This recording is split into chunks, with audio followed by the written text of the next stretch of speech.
Marhaba, and welcome to the Matrix Green Pill, where real people connect. Hello, and welcome back to the Matrix Green Pill podcast. We are on our fourth and last segment of our very special podcast with MEPRA co-founder and regional PR guru Jack Pearce.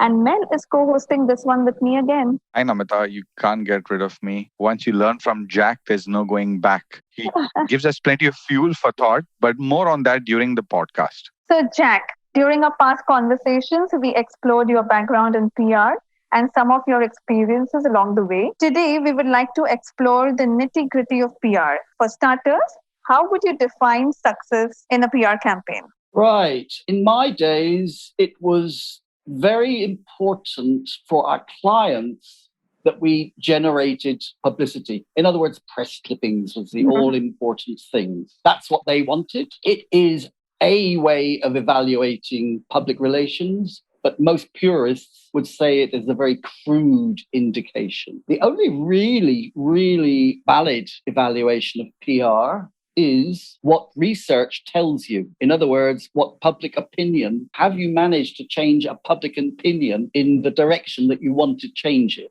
Have you managed to convince people that what you want them to believe is indeed true? So research, but research is too damned expensive. Good research is very expensive. For an interim, press clippings, number of times you appear on podcasts, for instance, or whatever it is nowadays. I can't talk about the modern day communications with social engineering because I am a dinosaur with social media matters. Let's stay on convincing. I remember this time you spoke to us about convincing a set of people on two opposing views within 2 minutes or within 5 minutes while you were discussing the issues of cars at a petrol station. Oh, yes. Yeah, so maybe you should refresh our memory with that.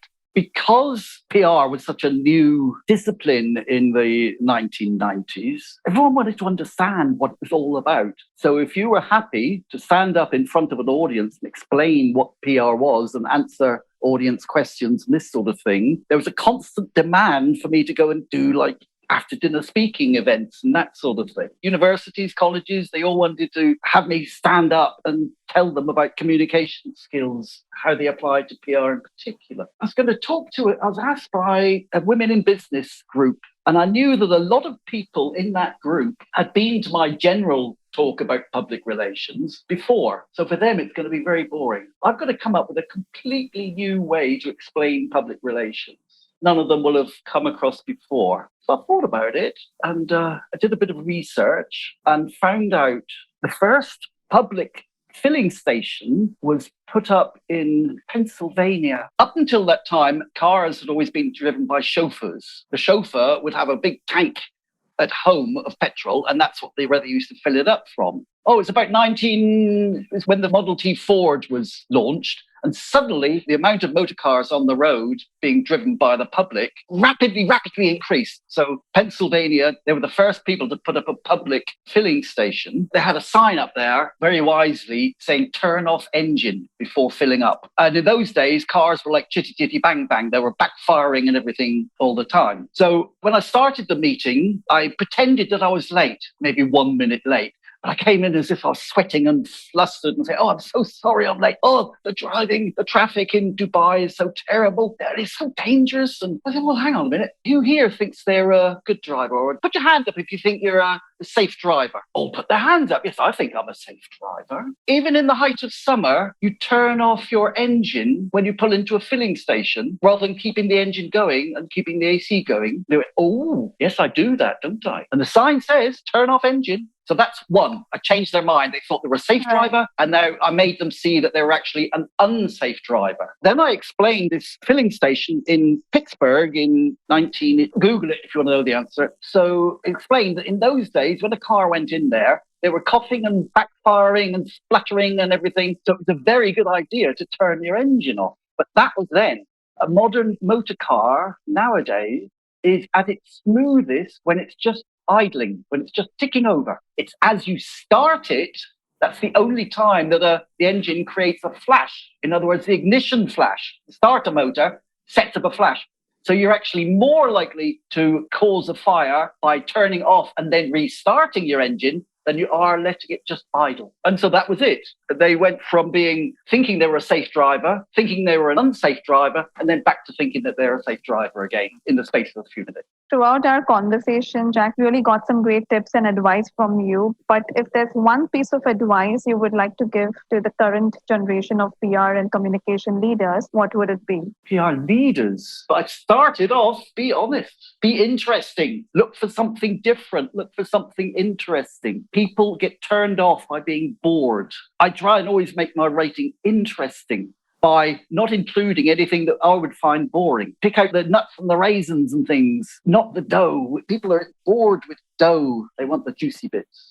They always find something to spice it up. So you're always looking for these out-of-box ideas and strategies. So could you share something like an out-of-box idea or a strategy that perhaps you implemented for your clients that was really successful, in your opinion? My favorite one of all was one that didn't get implemented. I think it was one of the best PR ideas I ever had. And it was for BP. And it was BP is into drilling. That's what they do. So they could do some drilling. And what I suggested that they did was commissioned a drill of a water well in an area known to have fresh water under the surface. I spoke to Grundfos about this as well. I went and visited Grundfos. I said, look, if I could get Shell to do this, would you provide us with a down well pump to pump up water? So I'd spoken to the Minister of the Environment in Abu Dhabi, Peter Hellier, a friend of mine, and he said, yes, there is such a place where we could make an oasis where there hadn't been one before, where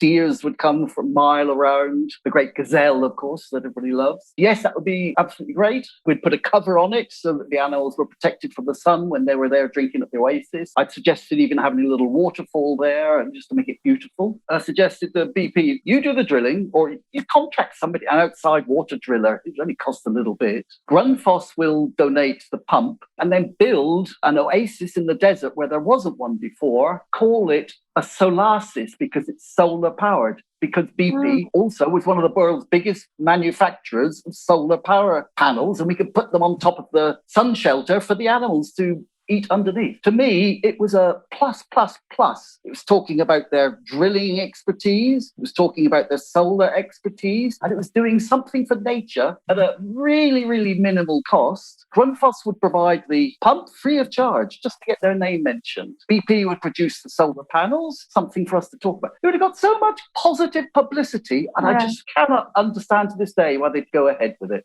Amazing, but interesting. Very, very good idea. So with that, we have come to the part of the podcast we call Jack's Rabbit Hole.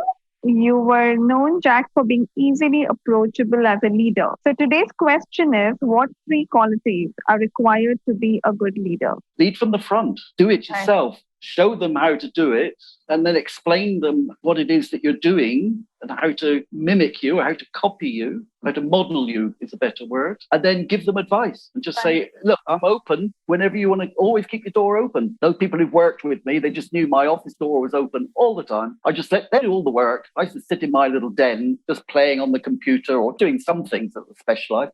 But they just knew they could come and ask me questions about anything and I'd give my advice. All right.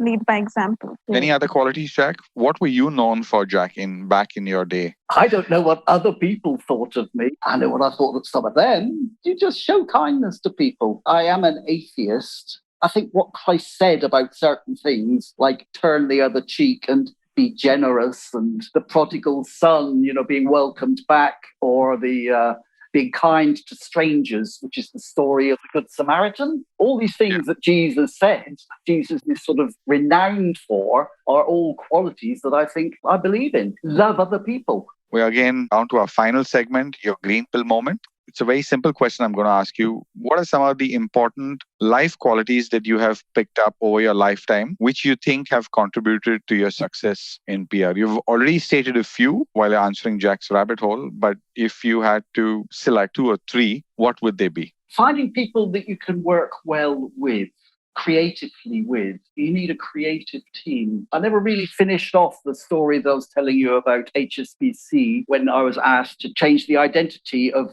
British Bank of the Middle East to HSBC how we could manage that. So what I did was I took on a very small advertising agency, which is where I worked, met Myrna, actually, that was run by a guy that I knew from Saatchi & Saatchi, who was a good friend of mine. And I said, look, I've got one project I want you to work on, which is the rebranding of how we're going to manage. And I explained to them why it was such a big issue for a bank to change its identity. And we had to prepare the ground so that we had to explain to people, so everyone understood the concept, that British Bank of the Middle East, many other banks around the world, had been bought up over the years by Hong Kong and Shanghai Banking Corporation. They were already owned and had been for years. Saudi British Bank, for instance, is another one. One of the ones in North America, a very famous one. These were already owned by HSBC, all had their own branding. We had to come up with a concept of how to get everyone to understand that British Bank of the Middle East wasn't being overtaken by HSBC. It's been part of HSBC since 1953 or something like that. So we brainstormed this with their advertising agency and their creative visual graphics guy. I was the one who came up with the visual for it, not their graphics guy. He came up with something else, even more impressive. I came up with the visual, which was to create the scientific, you see in some laboratories, you see these billiard balls connected together with chromium rods of iron to make up a molecule. Right. Everyone knows that sort of image. So that sort of graphics was just about manageable on computers in those days, but it wasn't used very much, so expensive. But we produced this molecule which had a neutron in the center and all these bits going around it, connected, all interconnected with these chromium rods. The center one had a great big HSBC logo on it and was bright red. And then British Bank of the Middle East was up front in the nearest to the camera, as it were, the British Bank of the Middle East. And then just to our left was Saudi British Bank. And then just over there, and gradually we made the whole globe out of making it look like a molecule. And you could see how all these pieces together, and they're all different identities, but at the center was HSBC. So we produced that graphic, but their graphics guy who loved it, he came up with the slogan, your local global bank. So everyone thinks BBME was a local bank, and everyone thought Saudi British Bank was a local bank. So it's both a local and a global bank at the same time. We took a full page, the back newspaper of every page in the newspapers throughout the Middle East with this logo. The general industry was so impressed with the logo in particular, but this slogan, your local global bank, that other chairmen of other banking groups were phoning up our chairman to say, congratulations, what a great advert. We had requests from our Canadian counterpart. He said, would you mind if we made that as a three-dimensional exhibit we could take around with us when we attended to exhibitions? I said, help yourself. I'm paid by HSBC to have ideas. I don't own the copyright of those ideas myself. They belong to HSBC. So yeah, everybody was very, very impressed with that. And of course, the slogan of HSBC to this day is the world's local bank. I think it's still current. So that was one I was very happy with. Jack, it's been a pleasure talking to you. And thanks for the little pearls of wisdom you've shared with us these last 4 episodes. We are confident our listeners would have been enthralled and will definitely benefit from these stories and tips that you have shared. Thank you very much. Thank you, Jack. Thanks for being a part of this special segment. And yes, Mel, is there anything else you want to add? It's always been my philosophy. If I can do something to help others without it costing me anything, I'm quite happy to do it. So if you get something out of it, or a college gets something out of it, or a community gets something out of it, I'm quite happy to contribute my 2 penneth worth. We definitely have learned a lot of tips from our conversation, Jack. It's really been a pleasure. Thank you. You're welcome. All right. Thanks, Jack. Marhaba, and welcome to the Matrix Green Pill, where real people connect.